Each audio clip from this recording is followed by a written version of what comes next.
terpuji bagi Allah, Tuhan sekalian alam.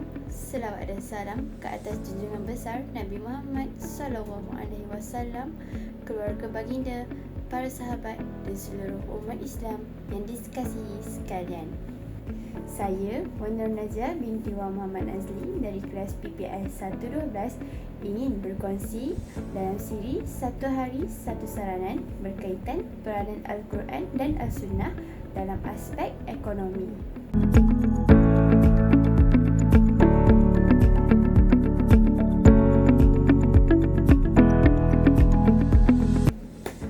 Konsep rezeki dan keberkatan dalam Islam. Rezeki bukan sekadar wang atau harta benda, tetapi merangkumi segala nikmat yang Allah kurniakan, termasuklah kesihatan, keluarga yang baik, masa lapang dan ketenangan jiwa.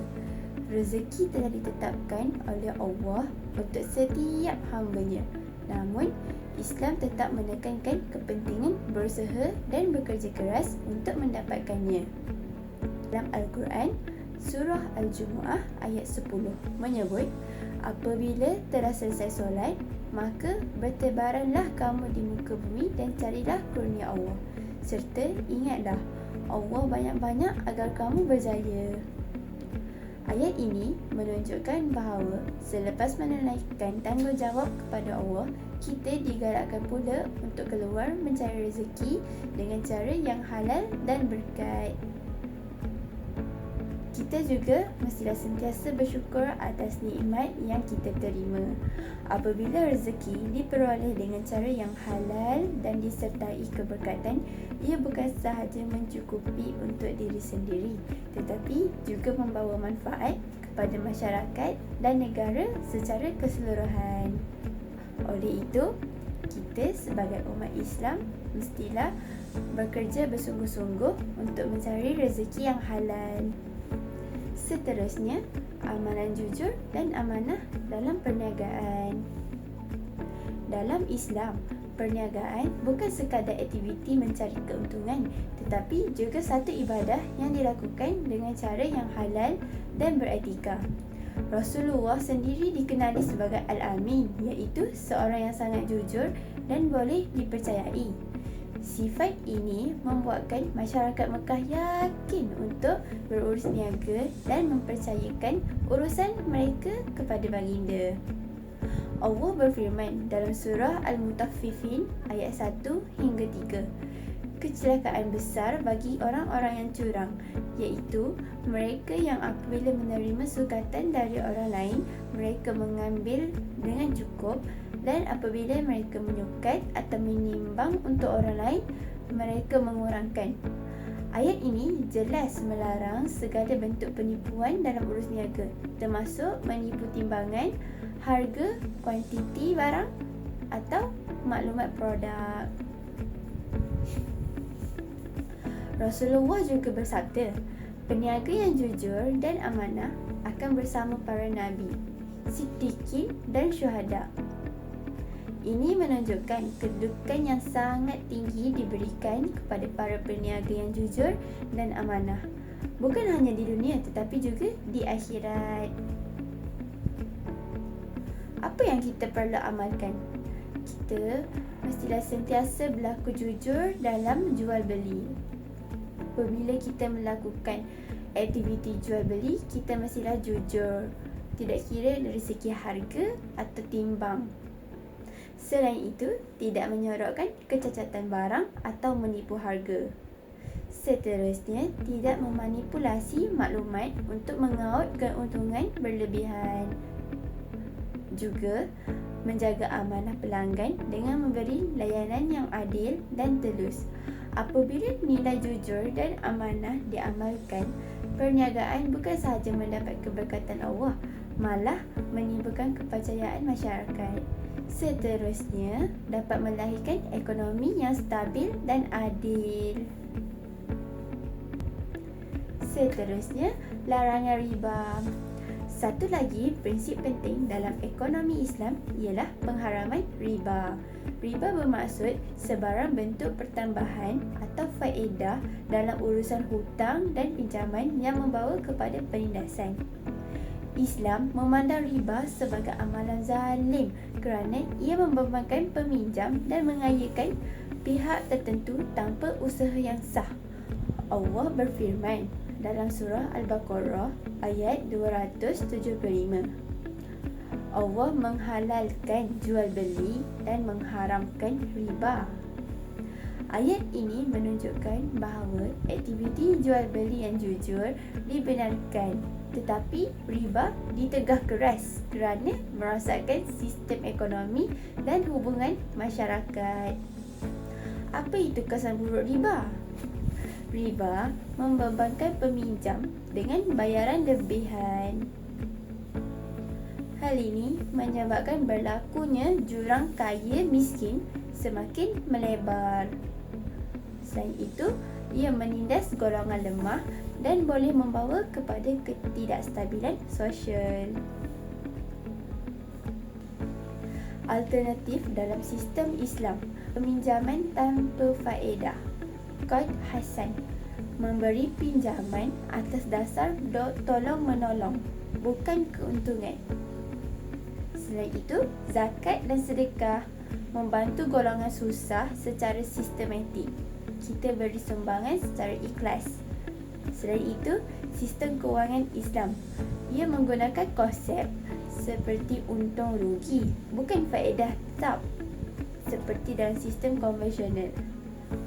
Dengan meninggalkan riba dan mengamalkan sistem Islam, masyarakat dapat membina ekonomi yang adil, stabil dan penuh keberkatan sesuai dengan ajaran Al-Quran dan Al-Sunnah. Zakat dan sedekah. Dalam Islam, zakat dan sedekah penting dalam memainkan peranan penting sebagai mekanisme pengagihan semula kekayaan. Ia bukan sekadar ibadah individu, tetapi satu sistem ekonomi yang tersusun untuk memastikan kekayaan tidak hanya berlega dalam kalangan golongan berada. Allah berfirman dalam surah At-Taubah ayat 103. Ambillah zakat daripada sebahagian harta mereka. Dengan zakat itu, kamu membersihkan dan menyucikan mereka dan doakanlah untuk mereka. Sesungguhnya doa kamu itu menjadi ketenteraman bagi mereka. Ayat ini menjelaskan bahawa zakat bukan sahaja menyucikan harta, tetapi jiwa menjauhkan diri dari sifat tamak dan kedekut. Rasulullah juga bersabda, harta tidak akan berkurang, hanya sedekah. Hadis ini menunjukkan bahawa memberi sedekah sebenarnya membawa keberkatan dan membuka pintu rezeki, walaupun secara zahirnya kita mengeluarkan harta. Apa yang kita perlu amalkan dalam kehidupan seharian kita? Kita mestilah menunaikan zakat dengan kadar dan saluran yang betul. Selain itu, membiasakan diri bersedekah walaupun jumlahnya sikit. Contoh, sedekah RM1 sehari boleh menjadikan sumber manfaat besar jika dilakukannya secara konsisten. Secara tidak langsung, apabila kita sedekah RM1 sehari bersamaan dengan 30 hari, kita telah menyumbang sebanyak 30 RM. Selain itu, menyalurkan sumbangan kepada fakir miskin, anak yatim atau institusi Islam seperti masjid dan pusat dakwah. Zakat dan sedekah membina masyarakat penyayang dan adil, mengeluarkan jurang sosial serta menumbuhkan ekonomi umat secara menyeluruh. Islam bukan hanya mengajar kita bagaimana mencari rezeki, tetapi bagaimana membelanjakannya dengan berhemah. Islam menolak gaya hidup boros, membazir dan membelanjakan harta secara melampau. Allah berfirman dalam surah Al-Isra ayat 27. Sesungguhnya orang-orang yang membazir itu adalah saudara-saudara syaitan dan syaitan itu sangat ingkar kepada Tuhannya. Ayat ini menunjukkan betapa seriusnya larangan pembaziran. Perbuatan itu bukan sahaja tidak disukai Allah, malah disamakan dengan perbuatan syaitan. Amalan yang kita perlukan ketika berbelanja ialah berbelanja ikut kemampuan, bukan ikut nafsu atau trend semasa. Selain itu, menyediakan bajet harian atau bulanan untuk mengelakkan hutang tidak perlu.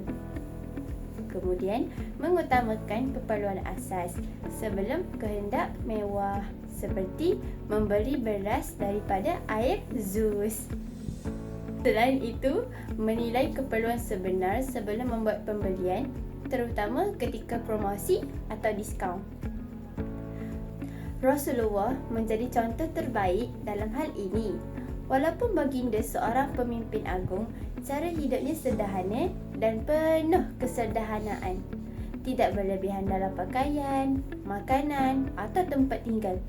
Ini menunjukkan bahawa kesederhanaan bukan tanda kekurangan, tetapi lambang ketaatan, kematangan dalam menguruskan rezeki. Dengan mengamalkan zakat, sedekah dan etika perbelanjaan yang betul, ekonomi Islam bukan sahaja membentuk sistem yang adil, tetapi juga melahirkan masyarakat yang seimbang, kaya dengan keberkatan, bukan sekadar harta. Akhir sekali, kerja dan produktiviti. Dalam Islam, bekerja bukan sekadar mencari rezeki, tetapi satu bentuk ibadah yang dilakukan dengan niat yang betul. Apabila seseorang bekerja untuk menara diri, keluarga dan masyarakat dengan cara yang halal, setiap peluh yang keluar menjadi pahala di sisi Allah. Rasulullah bersabda, tidak ada makanan yang lebih baik dimakan oleh seseorang apabila daripada hasil usahanya sendiri. Hadis ini menunjukkan bahawa hasil kerja tangan sendiri lebih mulia daripada hidup bergantung sepenuhnya kepada orang lain. Islam tidak menggalakkan sikap malas atau mengambil jalan mudah. Sebaliknya, menekankan usaha gigih, kecekapan dan produktiviti. Oleh itu, kita sebagai umat Islam mestilah rajin untuk mencari rezeki supaya hidup diberkati Allah. Amalan yang patut kita laksanakan ialah rajin bekerja dan sentiasa memperbaiki mutu kerja. Selain itu, mengelakkan sifat malas atau bertangguh kerana ia melemahkan ekonomi diri dan umat. Seterusnya, berusaha untuk memajukan diri melalui ilmu dan kemahiran. Kita mestilah berusaha untuk menimba ilmu dan kemahiran agar kita mampu mencari rezeki yang halal. Akhir sekali, jadikan pekerjaan sebagai peluang untuk membantu keluarga, masyarakat dan agama. Apabila masyarakat Muslim produktif dan berdisiplin, ia akan melahirkan ekonomi yang kukuh, berdikari dan diberkati oleh Allah.